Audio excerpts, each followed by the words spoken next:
Yes, it absolutely is. But that's not really the problem I want to address in this video. Instead, I want to take a look at the way that people on both sides of this discussion behave towards one another online. And more importantly, if the media someone consumes really reflects on who they are as a person.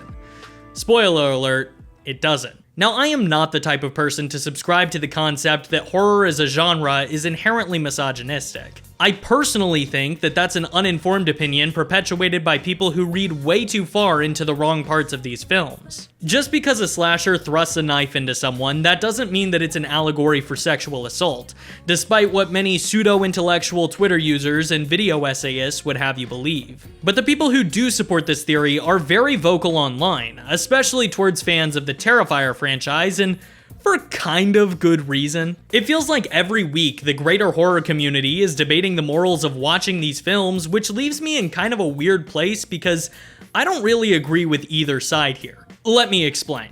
First, I want to establish why I think that Terrifier is sexist, and why that hurts my personal enjoyment of the film franchise. The thing that separates the Terrifier movies from other slashers is the apparent undertones of sexual violence. I see a lot of people compare these movies to Halloween, but I never saw Michael Myers as any more than a killer.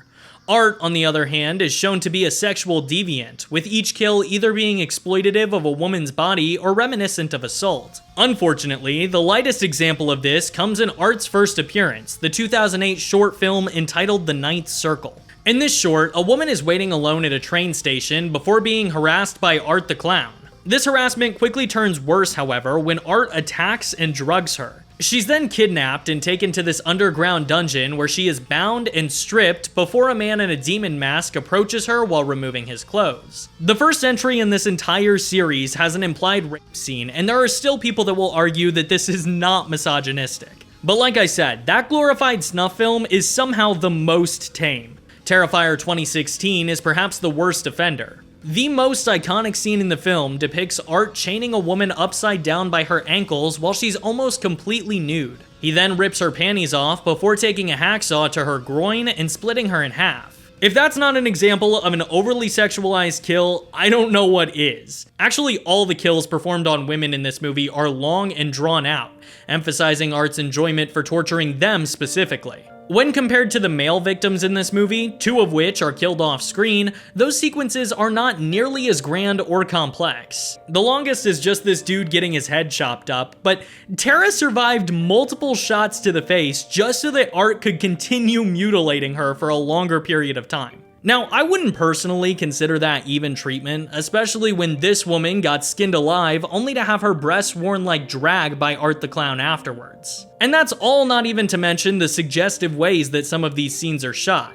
I won't elaborate on this point too much, but let's just say that while watching this film, my friends and I didn't really believe this quote from David Howard Thornton. And that's just the first film. Its sequels are riddled with these same types of kills and displays, constantly pushing the envelope in a way that I personally find to be disgusting. But you may still not be convinced. Sometimes violence in movies is just that. Violence. The fact that it is so clearly gendered here doesn't necessarily mean that it's misogynistic.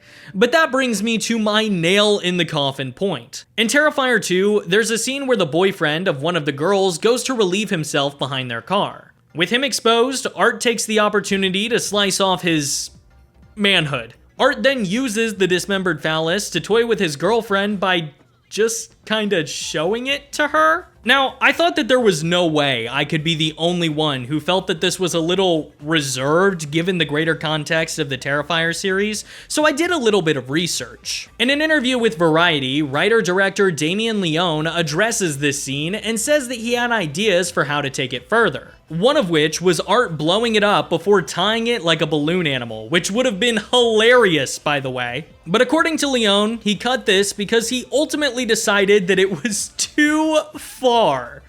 Are you kidding me? This is the same film with the infamous bedroom scene that I don't think I can even begin to describe on YouTube without getting demonetized. And you're seriously drawing the line at the clown-inspired killer doing something actually consistent with what a clown would do?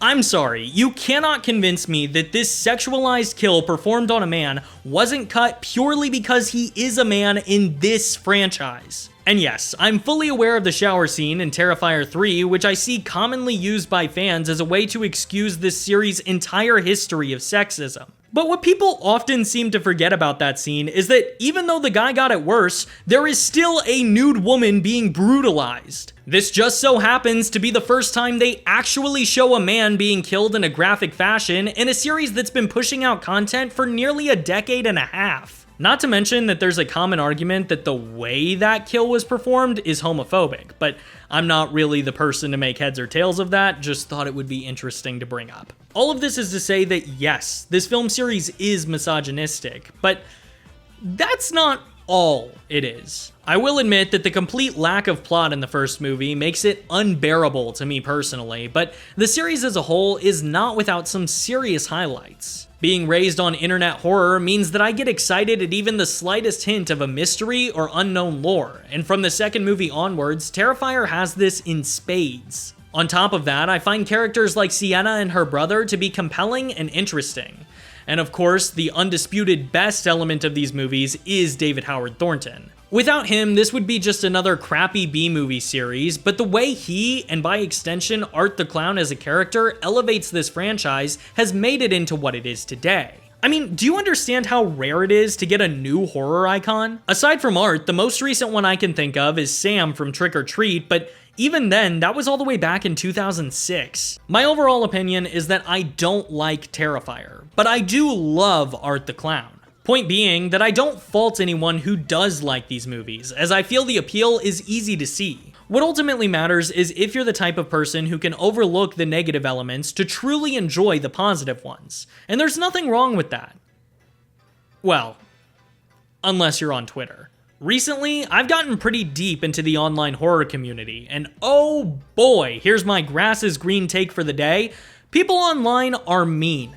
This happens pretty regularly, but specifically at the beginning of June, there was an influx of comments from people personally attacking others just for posting that they find enjoyment in the series. And even as an observer who doesn't enjoy Terrifier all that much, and thereby doesn't see many posts from that community, my feed was filled with hateful people calling others a whole slew of insults that I don't really care to repeat. And from my perspective, it was very one-sided. The Terrifier haters who were calling other people disgusting and nasty were ironically being more judgmental and nasty. I'll never understand people who feel the need to stomp out others' enjoyment of something purely because they don't like it. I think that if we all actually listen to the opposing side of where we find ourselves on any given issue, particularly when it comes to something as harmless as entertainment media, we'd all feel a lot less angry and be a lot better off in general. There's a scene at the end of Scream, which I've yet to find a horror movie fan who doesn't respect, where Billy says, "The movies don't create psychos, they just make psychos more creative." In other words, just because people like seeing Art the Clown being goofy in a Spirit Halloween, that doesn't mean that they're a sick, depraved individual who hates women. In fact, a large number of the people online who I've seen advocate for this series are women themselves. They're people with families and jobs, just like you or me, who don't need the added stress of strangers lobbing insults at them on a daily basis just for expressing that they enjoy something. At the end of the day, I would never judge someone just because they like Terrifier, but I would judge them if they spend all of their time obsessively putting down people who just want to talk about whatever makes them happy. I think as we get deeper into these discussions online, it's important to remember that you should critique the art and not necessarily the people who like it. Unless, of course, they're actually doing something wrong instead of just saying they like something. Anyway, that's about all I had to say, so thank you for watching, thank you to my channel members listed on screen right now, and remember, believe to achieve.